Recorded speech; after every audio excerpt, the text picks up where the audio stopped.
মায়েরা সন্ধ্যাবেলায় তুলসী তলায় প্রদীপ জ্বালতো, এখন জ্বালে কিনা জানি না, কেউ কেউ জ্বালে। আগেকার মায়েরা গলে কাপড় দিয়ে আর লাল পেড়ে সাদা কোলে শাড়ি পরে গলে আঁচল দিয়ে তুলসী তলায় পূর্বপুরুষের আশীর্বাদ নেওয়ার জন্য প্রদীপ জ্বালতো।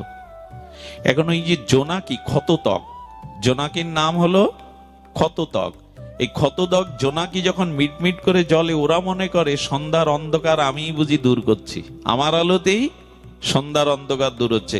কিন্তু মায়ের যখন তুলসী তলে প্রদীপ জ্বলে, ওই প্রদীপের শিখা দেখে তখন ওর অভিমান দূর হয়, না না আমি তো জ্বলছি আর নিভছি, কিন্তু ও তো শিখা দিয়েই আলো দিচ্ছে আমার থেকে বেশি, বরঞ্চ আমরা ওর আলোতে যাচ্ছি আলো নেওয়ার জন্য। তখন ক্ষততক জোনাকির অভিমান দূর হয় যে আমি আলো বিতরণ করছি। প্রদীপ জ্বলতে জ্বলতে প্রদীপের অভিমান আসে, আমি আলো জ্বলছি। হঠাৎ প্রদীপের শিখাতে উপরের দিকে দেখে নক্ষত্রগুলো কত আলোকবর্ষ দূর থেকে জগতে জল জল করছে, তারকারাজি বলে আলো উড়াই দিচ্ছে। তারকা মনে করে, তারা মনে করে আমরাই শত আলোকবর্ষ দূর থেকে পৃথিবীতে আমরাই আলো দিচ্ছি। কিন্তু চাঁদ উঠলো, যখন চন্দ্রের উদয় হলো তখন লজ্জা পেয়ে তারা বলল, আরে আমরা কোটি কোটি কেন, অসংখ্য তারাও জগৎকে আলো দিতে পারবো না, আলো দিতে পারে চন্দ্র। চন্দ্রের অভিমান হলো আমি স্নিগ্ধ জ্যোৎস্না প্লাবিত করে জগৎকে আলো দেই। প্রভাতে যখন সূর্য উঠল তখন চন্দ্র ম্লান হয়ে বলল, আমার অভিমান সাজে না, কারণ আলো আমার নিজস্ব না, আলো সূর্যের। আর আমাদের আধ্যাত্ম বিজ্ঞানীরা বলছে সূর্যেরও নিজস্ব আলো নাই, গোবিন্দের নখাগ্র জ্যোতি এই সূর্য আলোকিত করছে পৃথিবীতে। গোবিন্দের নখাগ্র জ্যোতিতে আলো আমাদের নাই। এই জন্য ভগবানের মহিমা আমার উপরে, এই ওপারে যাওয়ার এটাই উপায়। যদি অভিমান দূর হয় আপনি দাস হতে পারেন। অহংকার, অভিমান, অসৎ জ্ঞান এগুলি ওপারে যাওয়ার বাধা, ভক্তির পথে বাধা, অন্তরায়। হনুমান প্রভুকে প্রণাম করে প্রত্যেক ছোট বড়কে আশীর্বাদ নিলেন, পায়ে প্রণাম করে। চিন্তা করতে পারেন, হনুমান প্রণাম করছে বানরদের। প্রভুর কার্যের, প্রভুর আশীর্বাদে, সীতা অন্বেষণে, মা অন্বেষণে যাব, তোমরা আশীর্বাদ করো। একটা জিনিস বলি, এই আশীর্বাদটা কুড়িয়ে নেবেন গুরুজনের, এর থেকে বড় জিনিস আর জগতে নাই। অভিশাপ যেমন ভয়াবহ, আশীর্বাদ তেমনি মঙ্গলদায়ক। আশীর্বাদের অনেক অনেক মহিমা, আশীর্বাদ সাধারণ জিনিস নয়। আচ্ছা, আমি গতকালও বলেছিলাম কথাটা, একটু ধ্যান দিন তো। সাধু দেখলে, গুরু দেখলে, আচার্য দেখলে তার হাতটা আমরা মাথায় নিতে চেষ্টা করি কেন? বলি কিনা বাবা, মা হাতায় একটু, মাথায় হাত দিন, একটু আশীর্বাদ করুন, বলি কিনা মা? মাথাতে হাত দিলে কি হয়?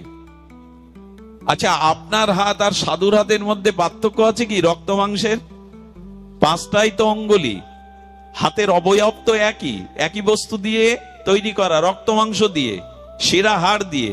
তা হাত, সাধুর হাত, শ্রীগুরু পাদপদ্মের হাত আপনি মাথায় নিতে চান কেন? কারণ কি? বলে হাত সকলের একই রকম উপাদান দিয়ে গড়া হলেও সকলের হাত একরকম নয়। আচ্ছা, একটা দৃষ্টান্ত দিই, মায়ের হাতের রান্না আর হোটেলের বয়ের হাতের রান্না এক হয় কি? কেন? দুইটাই তো হাত, দুইজনই তো রান্না করলো। মায়ের হাতের রান্নার মধ্যে সন্তানের সুস্বাস্থ্য, সন্তানের নিরোগতার একটা স্নেহ মমতা মোশানো থাকে, ওটা হোটেল বয়ের মধ্যে হাত পার্থক্য হলো কিনা? আচ্ছা, এখানে যদি জুয়েলাইস আছেন, এই হাতে জাদু, উনি যেভাবে দেখা, একটা রুমাল নিয়ে কবুতর দিয়ে উড়িয়ে দিলেন, আপনি পারবেন তো এই হাতে ওই জাদু দেখাতে? হাত কি এক নাকি? এক নয়।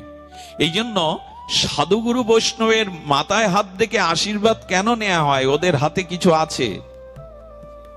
এই জন্য মাথায় হাত, আমার মতো জন যেন কারো মাথায় হাত না দেয়, কারণ আমাদের হাতটা মাথায় দিলে শুধু অভিমানী বৃদ্ধি পাবে। আমি আশীর্বাদ করার যোগ্য, কৃপা দেওয়ার যোগ্য, কিন্তু দিতে নাই, সামর্থ্য না থাকলে। দিতেও নাই, না নেওয়া উচিত। দিতে পারে কারা জানেন?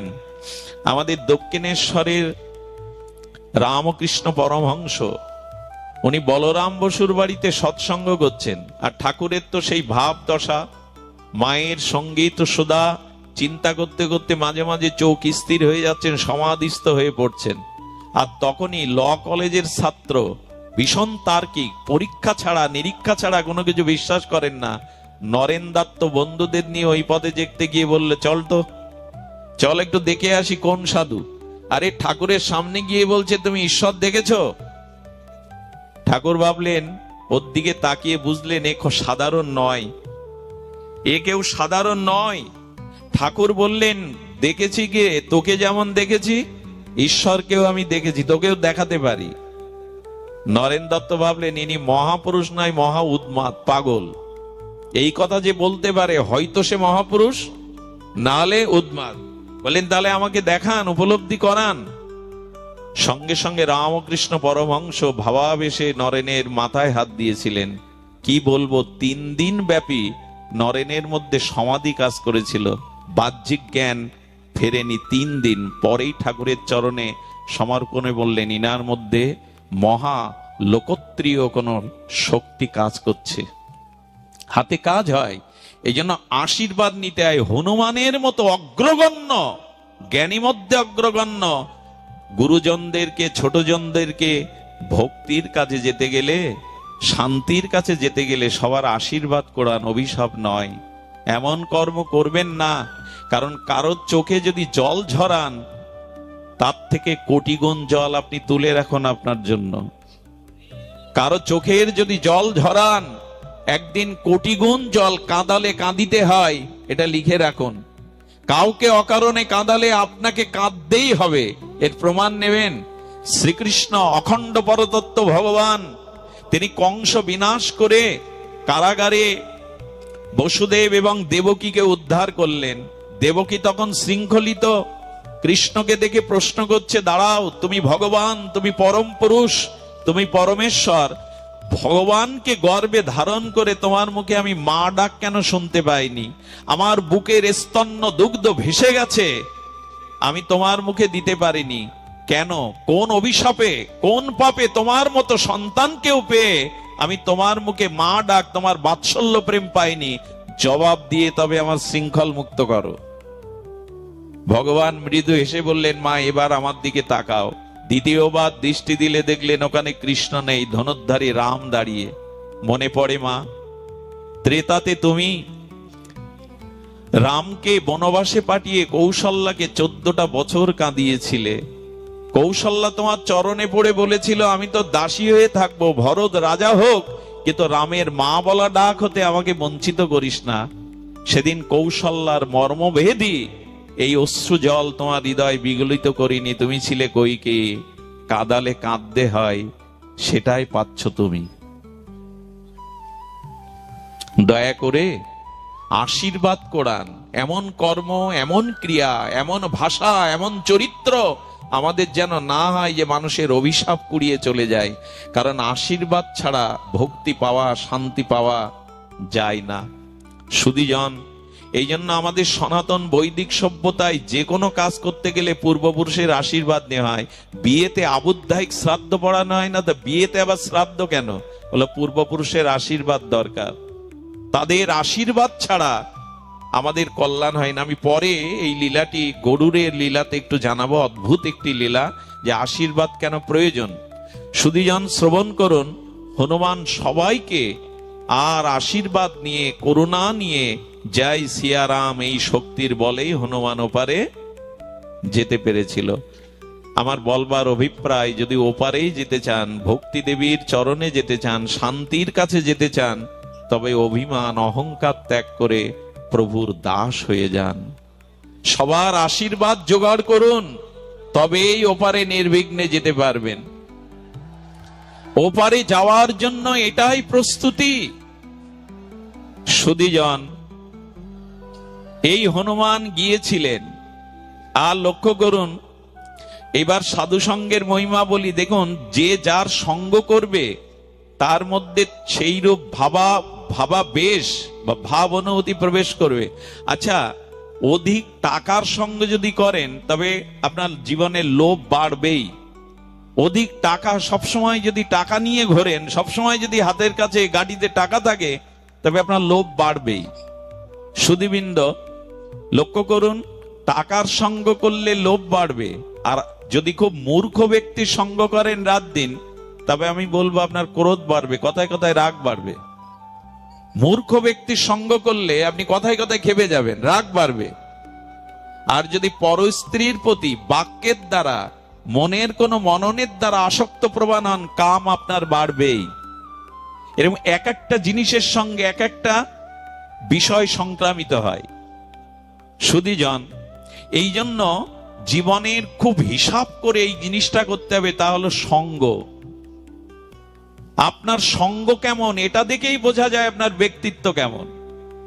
আচ্ছা, সাধারণ পুকুরে পদ্ম ফোটে সরোবরে ছাড়া? আচ্ছা, কলের জলটা, এটো কাটাটা, ধোয়া জলটা যেখানে বয়ে যায় ওখানে কচু গাছ কেউ লাগায়? লাগায় কি? তো হয় কেন? ওই এটো কাটা জীবাণু কলের জল যেখানে, ওখানে কচু গাছ দেবেন জন্মায়, ওখানে পদ্ম জন্মায়। পদ্ম কোথায় জন্মায়? সরোবরে। এই জন্য অপেক্ষা আছে আপনি কেমন, পদ্ম না কচু গাছ, এটা নির্ভর করবে আপনি কোন আশ্রয়ে সঙ্গ করেন, কার সঙ্গ করেন। এই জন্য সকলকে সম্মান করতে হবে, কেউ কাউকে নিন্দা করা যাবে না, কেউ ক্ষুদ্র ছোট নয়, কিন্তু সঙ্গ সকলের করা যাবে না। কারণ যার সঙ্গ করবেন তার ভেতরের অনুভূতি আপনার ভিতরে সংক্রামিত ব্যাধির মতো সংক্রামিত হবে। কইকেয়ীর এই দশা হলো কেন? মন্থরার সঙ্গ করে। তো হনুমান গিয়ে কার সঙ্গ করেছিলেন জানে? লঙ্কায় বিভীষণের। আর হনুমানের সঙ্গ পেয়েই বিভীষণ রামচন্দ্রের চরণে শরণাগতি নিয়েছিল।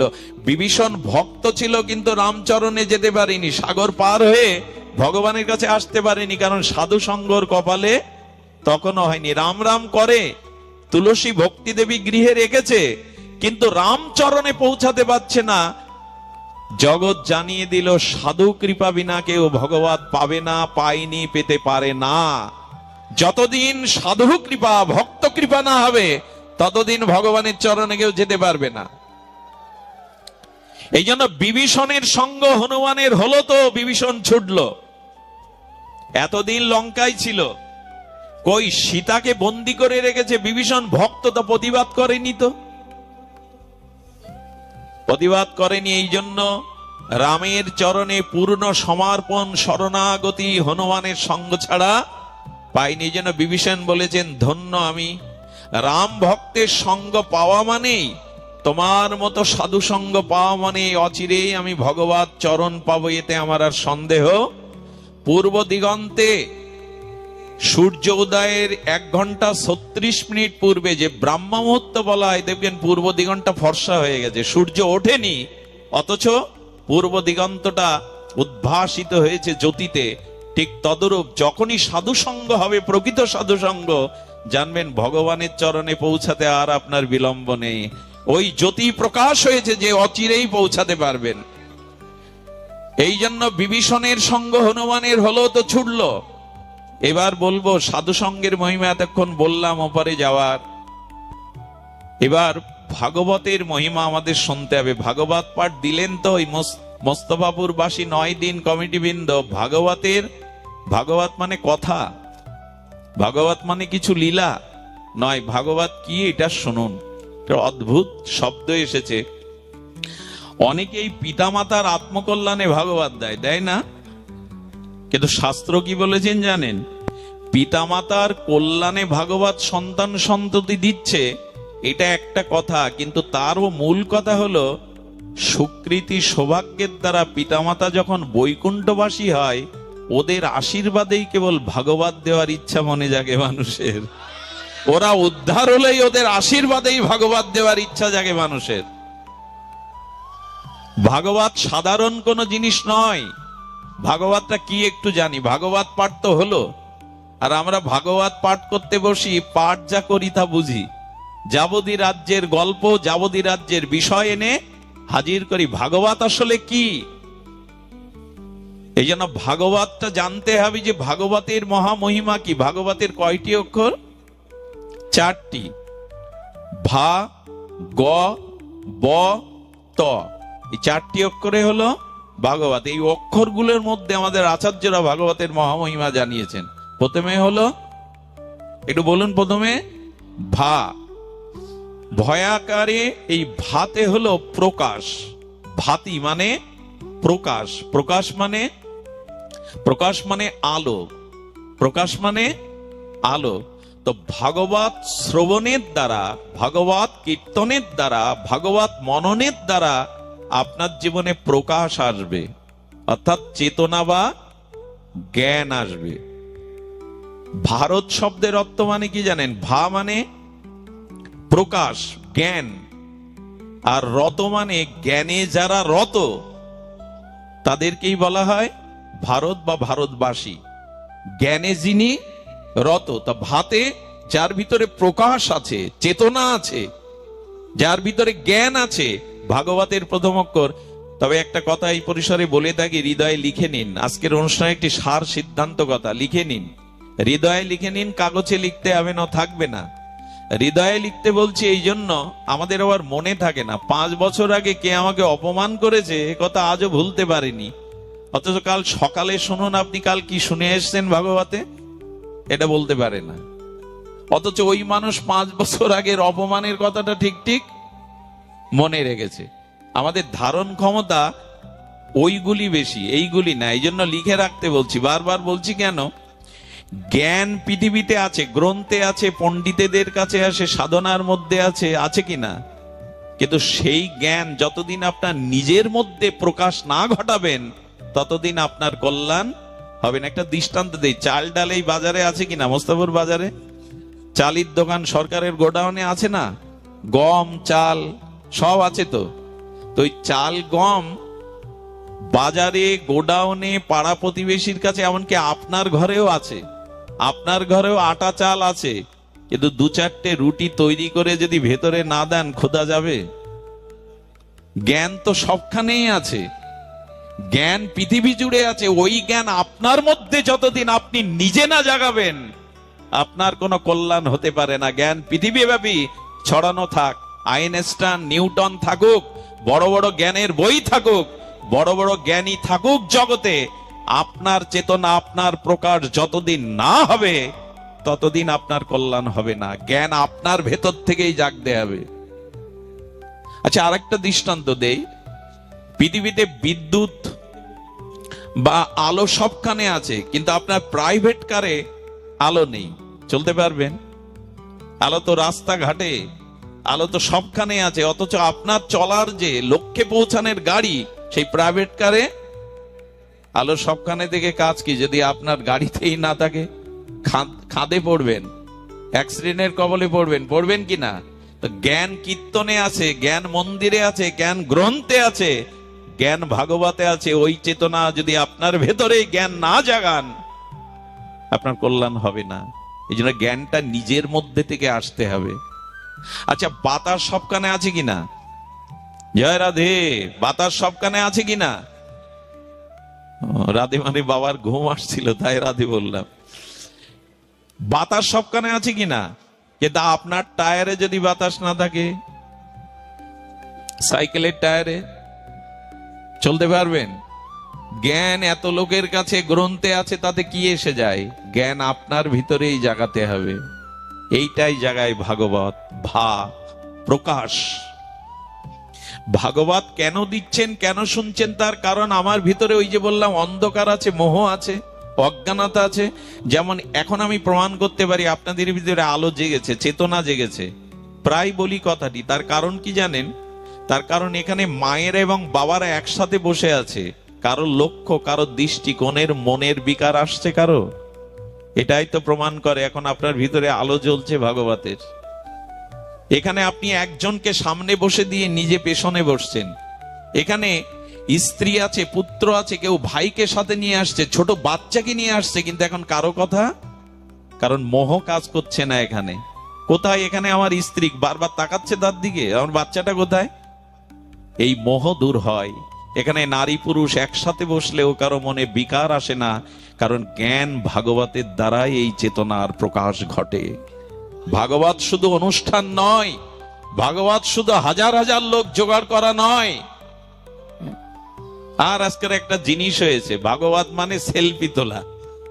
সাধুদের সাথে একরা সেলফি তুলে দিয়ে দাও, লোড দিয়ে দাও। সাধুর কোথায় বসা উচিত? আমার ঘাড়ে হাত দিয়ে। এই আর একটা জিনিস, মন্দিরে গেছি, বিগ্রহকে পেছনে রেখে আমি সামনে সেলফি, আমি ভগবানের আগে। এইসব ভালো জিনিস না। এত প্রচার করে হবেটা কি যদি নিজের জ্ঞানের প্রকাশ না হলো? হৃদয়ে রাখুন সাধুকে, চেতনাকে। একটা অবাক রাজ্যে, অবাক করার সময় আমরা বাস করছি। স্বামী স্ত্রীর গোপন প্রণয় পর্যন্ত আজকে মোবাইলে দেওয়া হচ্ছে, ফেসবুকে দেওয়া হচ্ছে। প্রেম বিজ্ঞাপন করার জিনিস, ভালোবাসা বিজ্ঞাপন করার জিনিস। আজ আমরা কোন এক রাজ্যে পৌঁছেছি জানি না। সামনে অন্ধকার ছাড়া, আর এই অন্ধকারে একমাত্র ভাগবতী ভা প্রকাশ ঘটাতে পারে। দ্বিতীয় অক্ষর কি? দ্বিতীয় অক্ষর গ। গতে আমাদের সরলত্ব করেছেন গতি দায়ক।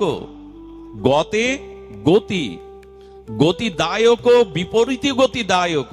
ভাগবত শ্রবণ করলে, তবে শ্রবণ করতে হবে কার মুখে? আগে বললাম আমার মুখে না, মা দিশ আমার মুখে না, সাধু মুখে হরিকথা শুনতে হবে। ভজনানন্দে নির্মল চরিত্র ভাগবত অধিকারীর মুখেই ভাগবত শুনতে হবে। একজনের সারা দেশ জোড়া সুনাম, ওনাকে আনলে হাজার হাজার লোক বেশি হবে, আমাদের কমিটির খুব নাম হয়ে যাবে, এত লোক হয়েছে।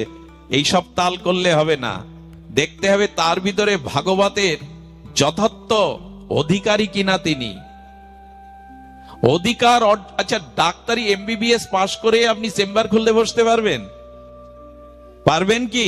এমবিবিএস পাশ করেছেন 5 বছর ধরে, এত লেখাপড়া পরিশ্রম অনুশীলন, তারপরে ডাক্তারের পাশে থাকতে হবে আপনাকে। ওকে কি বলে, কি করা বলে? 1 বছর দীনেশ দা ইন্টার্নি করে বাস্তবিক পরীক্ষিত জ্ঞান অর্জন করে তবে আপনাকে ওখানে বসতে হবে। আরো 10 বছর অভিজ্ঞতা সঞ্চয় করতে হবে। এই জন্য বলা হচ্ছে ভাগবতে গতি বর্ততে, গতি বদলে দেবে।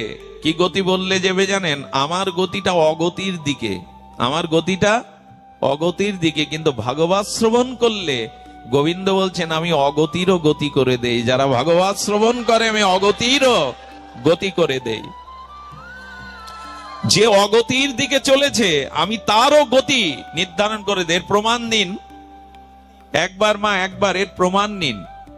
এর প্রমাণ হলো পরীক্ষিত মহারাজ কি হয়েছিলেন? অভিশপ্ত। তো অভিশাপ কি ভালো জিনিস? আর সাপে কেটে যে মারা যায় সেটাও শাস্ত্রে খুব সুলক্ষণ বলে নি। তা ওনার অভিশাপ কি হলো? বিপ্র অভিশাপে তক্ষক দংশনে উনি 1 সপ্তাহ পর মারা যাবেন। এটা অভিশাপ কিনা? সর্পঘাতে পরীক্ষিত মহারাজের মতো পাণ্ডবদের উত্তরসূরি এত ন্যায় প্রজা, এত ন্যায় পরায়ণ বৈষ্ণব মারা যাবে সাপে আঘাতে। এটা গতি কি ভালো গতি? অভিশাপ কি ভালো গতি? সর্পদংশনে মারা ভালো গতি? কিন্তু 1 সপ্তাহ ভাগবত শুনে সেই গতি কোথায় গেল? সেই গতি অগতিরও গতি গোবিন্দের চরণে পৌঁছে গেল। এর থেকে বড় মান আর কি আছে? এর থেকে বড় প্রমাণ আর কি আছে? যিনি অভিশপ্ত, যার 7 দিনে তক্ষক দংশনে মৃত্যু হবে, তার মস্তক থেকে ব্রহ্মরন্ধ্র ফেটে দুর্লভ গোবিন্দ চরণে চলে গেল। এই হলো ভাগবত শ্রবণের অগতিরও গতি। আমাদেরও হবে, এটি শুধু ওনাদের না, আমাদেরও হবে। এই জন্য বললেন ভাগবত শ্রবণ করো, হরি কথা সাধু মুখে সাধু সঙ্গে শ্রবণ করো। এই শ্রবণের দ্বারাই তোমার গতি বদলাবে। সুধীবৃন্দ, গতি অবশ্যই বদলায়। আমি নিজে দেখেছি কত মাতাল, কত মদ্যপ, কত কুপথে যাওয়া মানুষ এই ভাগবত শ্রবণ করে সুপথে এসেছে। এই জীবনে অনেক অনেক দেখাবার সৌভাগ্য দিয়েছেন ভগবান শ্রী গুরুদেব। যে ভাগবত শ্রবণের দ্বারা মানুষের কি গতি হয়। দেখুন একটা একটা ঘটনা একটু গল্প আকারে আমি মাঝে মাঝে বলি আপনাদের, তাতে একটু আনন্দও হয়। এক স্বামী ভগবতমুখী, কিন্তু স্ত্রী আবার ভগবত বিমুখী। ভাগবত সে সহ্য করতে পারে না, ভগবানকেও সহ্য করতে পারে না।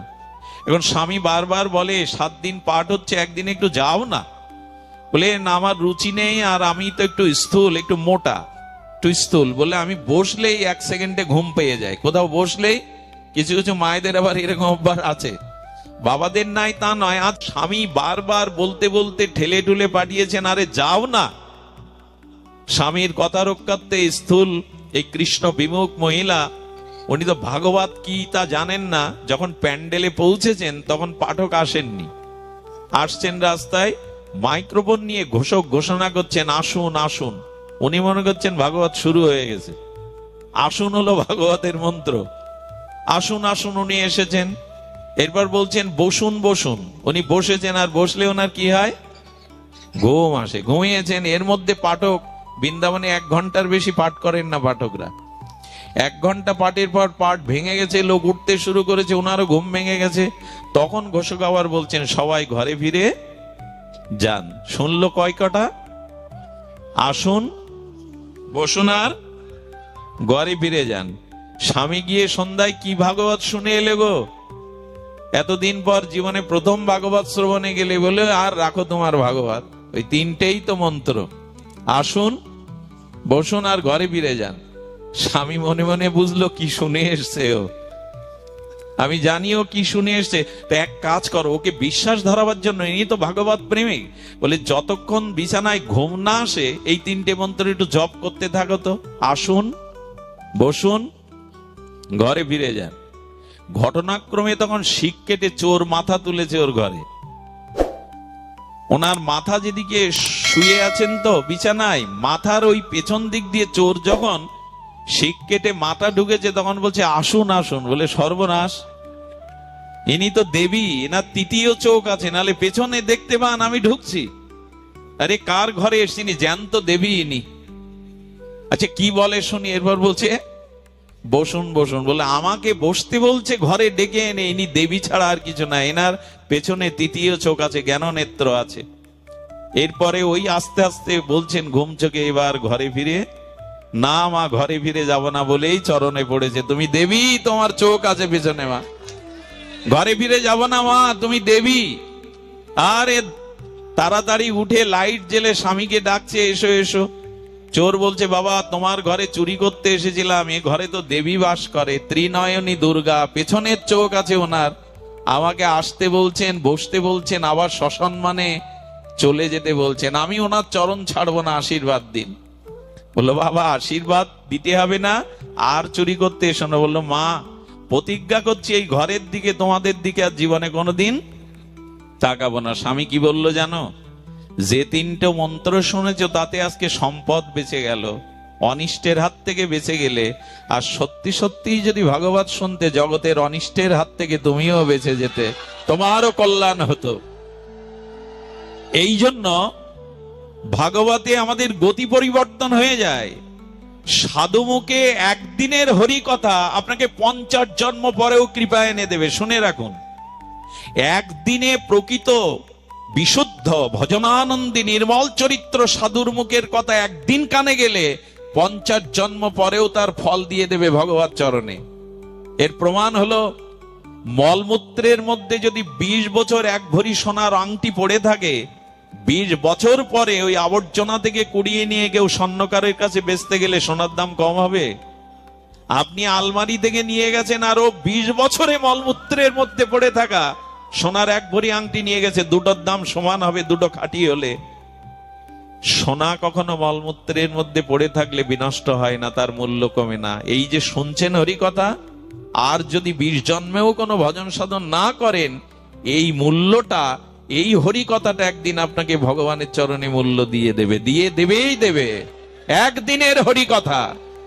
এই জন্য ভাগবত কথা আপনার গতিকে আর পরম গতির দিকে, শ্রেষ্ঠ গতির দিকে নিয়ে যায়। 3য় অক্ষরটা কি? ব। বতে হলো বরিয়ান সর্বশাস্ত্রাং। এই ভাগবত হলো সমস্ত শাস্ত্রের সার, সর্ব বেদান্ত সার, অমল পুরাণ শ্রীমদ ভাগবতম। একটু ধ্যান দিন, ভাগবত কেন? কারণ সমস্ত নিখিল বেদাদির সার হলো ভাগবত। ভাগবতে নেই এমন কিছু নেই। আচ্ছা রামায়ণে ভাগবত নেই, কিন্তু ভাগবতের মধ্যে রামচরিত্র কথা 3 অধ্যায় আছে, 3টে অধ্যায় জুড়ে আছে। আচ্ছা লক্ষ্য করুন, রামায়ণে ভাগবত নেই কিন্তু ভাগবতের মধ্যে রামায়ণ আছেন। মহাভারতের মধ্যে ভাগবত নেই, অথচ ভাগবতের মধ্যেই মহাভারতের অংশ বা গীতাও আছে, সবই আছে এর মধ্যে। অমল পুরাণ। ভাগবত হলো শিরোমণি, মুকুটমণি। ভাগবত হলো কলিযুগের সূর্য। এই ঘোর ও তামসিক অন্ধকারে, কাম কামনার অন্ধকারে নিমজ্জিত যুগে ভাগবতই হলেন সূর্য। যখন গোবিন্দ বিদায় নেবেন দাপরের অন্তভাগে, তার প্রকট লীলা সমাপ্ত করে 125 বছরের এই দ্বারকা লীলা, মথুরা লীলা, বৃন্দাবন লীলা তিনি অপ্রকটে গমন করবেন। তখন উদ্ধব বলেছিলেন, তোমার চরণ এই ধরার ধুলি থেকে বিদায় নিলে কলি নেমে আসবে, অন্ধকার নেমে আসবে প্রভু, এই কলিহত জীবের উপায় কি হবে? গোবিন্দ বললেন, আমি নিত্যলোকে ফিরে শুধু যাব না, আমি ভাগবতের মধ্যে নিজেকে প্রকাশ করব। তাই কলিযুগে যারা ভাগবত ধর্ম আশ্রয় করবে, ভাগবতের মধ্য আশ্রয় করবে, ভাগবত আমি অভিন্ন, এই ভাগবত তাকে আলো দেখাবে, ভাগবত তাকে কল্যাণ করবে। এই জন্য ভাগবত পাঠ। কিন্তু ভাগবতের নামে ভাগবতী শুনতে হবে, ভাগবতের মহিমা শুনতে হবে। এই মহিমা বড় বিরল। এই জন্য সারা পৃথিবীতে ভাগবতের জয় জয়কার। এই জন্য তবে এই সুযোগ নিচ্ছে আমার মতো কিছু মানুষ। এখন ভাগবত পাঠ করতে উঠলেই সব পাওয়া এসে জুটবে, সম্মান, অর্থ, খ্যাতি। এই জন্য যেন এই আসনে আমরা না বসি। নিজের কল্যাণ, জীবের কল্যাণের নিমিত্তে গুরুদেবের আশীর্বাদে যশ, খ্যাতি, পূজা, প্রতিষ্ঠা, নাম, সুনাম এগুলো ত্যাগ করে শুধু ভগবানকে আনন্দ দেওয়ার জন্যই যদি এই আসনে বসা যায়, তবে এই আসনের মর্যাদা দেয়া হবে।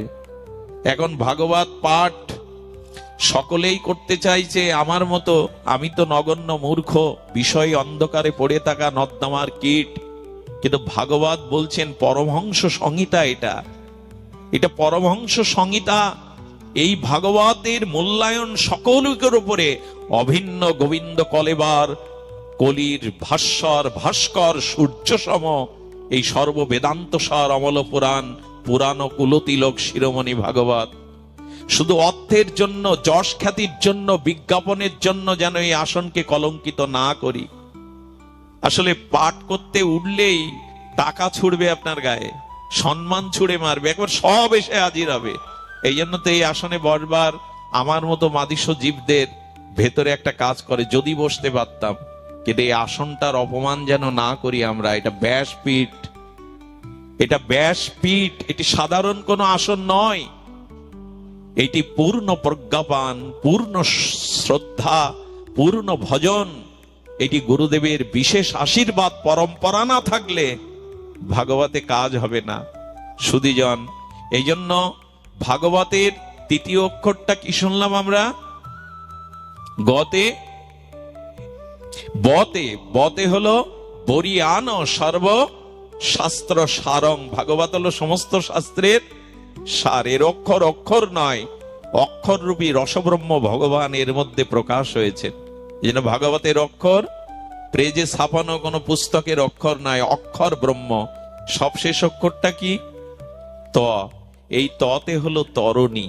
ওই যে আগে সাগরের কথা বললাম, সাগরে সাঁতরে পার হওয়া যাবে না। একটা নৌকা, দৃঢ় নৌকা বলেছে, দৃঢ় পল্লব, অর্থাৎ দৃঢ় নৌকা লাগবে, খুব শক্ত নৌকা। ঢেউয়ের প্রতিকূলে আঘাত পেতে পেতে যে ওপারে যেতে পারে, নৌকা ছাড়া পার হতে পারবেন আপনি? পার হতে পারবেন না।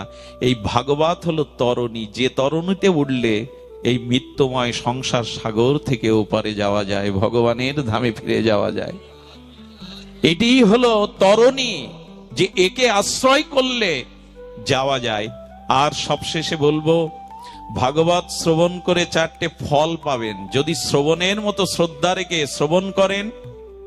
আর আপনি পরীক্ষিত যদি শ্রোতা হয়ে, শ্রদ্ধালু হয়ে শ্রবণ করেন, আর যদি সেই বক্তা প্রকৃত ভাগবত আচার্য হন, তবে ভাগবতে 4টি ফল পাওয়া যাবে। অনেকেই মনে করছেন এই 4টি ফল ধর্ম, অর্থ, কাম, মোক্ষ। না, আচার্যরা বলেছেন, একটু অন্যভাবে ব্যাখ্যা করেছেন আমাদের বৃন্দাবনের এক আচার্য প্রভুপাদ। তিনি ব্যাখ্যা করছেন, ভাগবত শ্রবণে আপনি 4টে ফল পাবেন। 4টে ফলগুলোর একটু নাম শুনুন। আসলে এই ফল মানে এখানে ওই ফলের যে গুণ, ওই ফলের যে লক্ষণ, সেটাই পাবেন আপনি। একটি হলো সুপারি, একটি হলো নারিকেল, একটি হলো আম্র, আর একটি হলো কদলী। কদলী মানে কলা। প্রথমে সুপারিটা বলি, আগেই বলেছি ভাগবত পাঠ শুনলে সুপারি পাবেন, সুপারির লক্ষণ বা সুপারির গুণ পাবেন। এখানে লক্ষণ বা গুণ বলা হয়েছে। যেমন কর্মফল বলি আমরা, কর্মের কি গোটা একটা ফল দেখা যায়? পরিস্থিতি কর্মফল রূপে আমাদের জীবনে আর সেই জন্য বলি কর্মফল। তেমন সুপারি, যে কোনো মাঙ্গলিক আরাধনা পূজাতে সুপারি লাগে। এই জন্য পূজার একটা বিশেষ উপকরণ সুপারি। এই জন্য এখানে সুপারি শব্দের অর্থ হলো ভাগবত শ্রবণ করলে সুপারি ফল পাবেন, মানে সুপারি মানে পূজাতে কাজে লাগে। আর পূজা শব্দের আবিধানিক অর্থ হলো আরাধনা বা সেবা। অর্থাৎ যারা ভাগবত শুনবে তাদের মধ্যে সেবা ভাবনা জাগবে। ওহো, আমি যদি বাড়িতে একদিন ভাগবত দিতে পারতাম, আমি যদি এমনি করে সেবা করতে পারতাম বৈষ্ণবদের, আমি যদি এমনি করে সাধুগুরু বৈষ্ণবের একটু চরণ জল করে একটু মাল্য দান করে ভাগবত দিতে পারতাম, এই সেবা ভাবনাটা জাগবে ভাগবত শ্রবণে। কবে আমার এই সুদিন হবে, কবে আমার এই সৌভাগ্য হবে, আমি একটু আমার গৃহে সাধুমুখে হরি কথা দেব, একটু বৈষ্ণব সেবা হরি নাম দেব। এই ভাবনাটা ভাগবত ফল থেকে পাওয়া যায়। শ্রবণ করতে করতে এই ভাবনা জাগে, কবে আমার হবে, কবে আমি এমনি করে সেবা করতে পারো সাধুগুরু বৈষ্ণব, ভাগবতকে আরতি করতে পারবো, ভাগবতকে প্রদক্ষিণ করতে পারবো মস্তকে নিয়ে, আর সাধুগুরু বৈষ্ণব ভক্ত ভাগবতকে একটু সেবা করতে পারবো। এই সেবা ভাবনা আপনার মধ্যে জাগবে। অনেকে আছে 20 বছর ধরে অনুষ্ঠান শুনছেন, ভাগবতে যাচ্ছেন, অথচ গৃহে একটু ভাগবত দেওয়ার যদি প্রশ্ন করেন, বাবা এত লোকের জায়গা কোথায় দেব, আমার সামর্থ্য নেই, 2 জন বৈষ্ণবকে ডেকে হরি নাম দিন। 2 জন। এক বুড়িমা, আমাদের উত্তরপ্রদেশে লক্ষ লক্ষ বৈষ্ণবের সেবা হয়, পান্ডাল বসেছে, কয়েক হাজার বিঘে জমির উপর পান্ডাল বসেছে। মন্ত্রী মহোদয় থেকে শুরু করে শিল্পপতি শেঠেরা 50 লাখ, 60 লাখ, 20 লাখের নিচে কেউ ডোনেশন দিচ্ছেন না সেবার জন্য। এখন যে বাবাজি মহারাজ 108 জগৎগুরু আচার্য ওখানে দাঁড়িয়ে ওই অর্ঘ্যগুলো নিচ্ছেন, ওখানে এক বুড়িমা, সেই কাপড়টা মলিন, বুড়িমা ঠেলে উঠেছে। তাকে যারা গার্ডে ছিল তারা তাকে বেড দিতে পারেনি। কোন ফাঁকে স্টেজে উঠে গিয়ে বলছে, বাবা আমার একটু বৈষ্ণব সেবার স্বাদ জেগেছে। বাবাজি মহারাজ বলছেন, মা কত লাখ টাকা আছে বলো, আমার কাছে দাও, আমি তোমার ইচ্ছা পূর্ণ করব। উনি আঁচল খুলে 5 টাকার একটা কয়েন বের করেছেন। বাবা আমি ভিখারি, কিন্তু আমার স্বাদ জেগেছে দেখে একটু বৈষ্ণব সেবা দেব, কিন্তু এই পুঁজি আমার। সঙ্গে সঙ্গে ওনার সেবকরা শিষ্যরাকে টেনে হিজড়ে যখন বের করে নিতে যাবেন, তখন বলছে, দাঁড়াও মা, তোমার এই 5 টাকায় আজ এই 1000 বৈষ্ণবের সেবা হবে। কি করলেন জানেন? উনি ওনার সেবকদের বললেন, 5 টাকা তখন 1 কেজি টাটা লবণের দাম, 1 কেজি লবণ নিয়ে এসো, আর এই লবণটা সমস্ত প্রসাদিতে দিয়ে দাও, যাতে সবাই এই সেবাটা পেয়ে যায়। আসলে সেবার ভাবনাটা জাগুক। সামর্থ্য বাঁধে না, ভগবত কর্মে কোনো সামর্থ্য বাঁধে না, বরঞ্চ ভিক্ষা করে করতে পারলে আরো মধুর। ভিক্ষাতে অভিমান। যখন কোনো অনুষ্ঠান করবেন বাড়িতে, 1-2 বাড়িতে 1 মুষ্টি ভিক্ষা করে আনবেন, কারণ ভিক্ষালব্ধ বস্তুতে অভিমান বা অহংকার আসে না, শুদ্ধ। মহাপ্রভু প্রসাদ পেতেন গোবিন্দ দাসের দ্বারা, ওই ভিক্ষালব্ধ গোবিন্দ দাস নয়, ওটি আমাদের বড় হরিদাস, ছোট হরিদাস। ছোট হরিদাস ভিক্ষা করে যে চাউল আনতেন, ওই চাউল গোবিন্দ দাস প্রসাদ করে মহাপ্রভুকে সেবা দিতেন। ছোট হরিদাসকে ত্যাগ করেছিলেন ওই জন্য। এক বিধবা মহিলার কাছ থেকে চাউল ভিক্ষা করে এনেছিলেন, সরু চাল। মহাপ্রভুর বৈরাগ্যে ত্যাগে বাধা হয়, তাই তাকে ত্যাগ করেছিলেন ছোট হরিদাসকে। সুধীবৃন্দ, এই জন্য নিবেদন করছি, এখানে সুপারি ফল ভাগবত শুনলে পাবেন, মানে সেবা ভাবনা জাগবে। যদি না জাগে জানবেন ভাগবত ফল আপনি পাননি। দ্বিতীয়টা আম্র, আম। আমাদের এই বঙ্গদেশে কেন, অখণ্ড ভারতবর্ষের বা আমাদের এই দক্ষিণ এশিয়ায় আম হলো অমৃত ফল নামে পরিচিত। আম হলো অমৃত ফল নামে পরিচিত। আস্বাদ্য এবং অমৃত ফল, পরিপক্ক আম, এটি রসালো এবং অমৃত সম। তেমনি ভাগবত শ্রবণ করলে আপনার হৃদয়ে আপনি এই অমৃত রস পেয়ে যাবেন, যেটাকে অমৃত পাওয়া বলে। ভাগবত কথামৃত, তব কথামৃতম তপ্ত জীবনাম কবিবিড়িতং কল্পসমহং শ্রবণং মঙ্গলং শ্রীমদাত্তম ভুবি গৃহান্তি যে ভুরিদা জনা। শাস্ত্র বলছেন এই ভাগবত রস অমৃত। এখানে আম মানে অমৃতে যেন ভাগবত শ্রবণ করে যার হৃদয় বিগলিত হয় না, ভাগবত শ্রবণ করে যার হৃদয় অমৃত রস খরিত হয় না, ভাগবত শ্রবণ করে অমৃত রসে যার হৃদয় সিক্ত হয় না, তিনি ভাগবত শ্রবণ যথাযথ করেননি। ভাগবত শ্রবণ করলেই এই অমৃতের সন্ধান আপনি পেয়ে যাবেন। কেন জানেন? তখন আর আন কথা ভালো লাগবে না, তখন আর আন বস্তু, ভাগবত বাইরে কোনো প্রতিকূল বস্তু আপনার আর ভালো, তখন আন গল্প গাল গল্প এইসব আর ভালো লাগবে না। এই রস যে একবার পায়, মধু কাউকে খেতে দিলে চিটে গুড় আর খাবে? তো ভাগবতের অমৃত রস যারা একবার পেয়ে যায় হৃদয়ে, অন্য কোনো বাসনা কামনার রস তাদের চিত্তে আর আগ্রহ হবে না, সেই রস তাকে আর আনন্দ দেবে না। তৃতীয় হলো কদলী।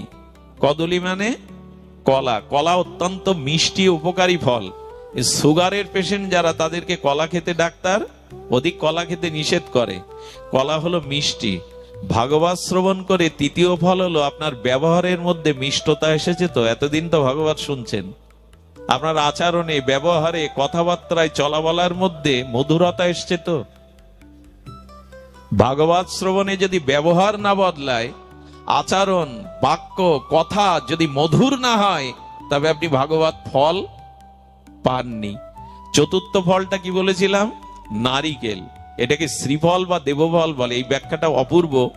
নারিকেলের দুটি পর্ব আছে। প্রথম পর্বটা, বাইরের পর্বটা খুব শক্ত। শক্ত কিনা যে কোনো পশু পাখি ভেদ করে পারবে না, কতটা শক্ত আবরণ দেওয়া। আর ভেতরে হলো কমল। যেমন জল আছে, তেমন নারকেলের দুধ, ওর মধ্যে রসও আছে। তেমন ভাগবত শ্রবণ করলে এই সংসারের মোহমায়া আপনার ভিতরে আর ঢুকতে পারবে না। একটা শক্ত আবরণ চলে যাবে। কই, কেউ তো আমার নয়, এই সংসার, এই স্ত্রী পুত্র, এই জগৎ সংসার তো আমার নয়, একমাত্র ভগবানই আমার। আর ভগবানের প্রসাদেই আমি এদের কাছে ঋণী ছিলাম, তাই ঋণ শোধ করতে এসছি। তখন আর অত মোহমায়া, একটা আবরণ তৈরি হয়ে যায়। একটা আবরণ তৈরি হয়ে যায়। বউ আমার, ছেলে আমার, অমুক আমার, তমুক আমার, এই মোহ ভেতরে ঢুকতে পারে না। নারিকেল মানে বাইরের আবরণটা বড় শক্ত হয়ে যায়, আর ভেতরে ভেতরে ভগবানের জন্য প্রেম রস জেগে ওঠে। ভেতরে ভেতরে আস্বাদন জেগে ওঠে নারিকেলের মধ্যে, যে ভগবত প্রেমকে, ভগবত লীলাকে তখন সে হৃদয়ে সরস করে পায়।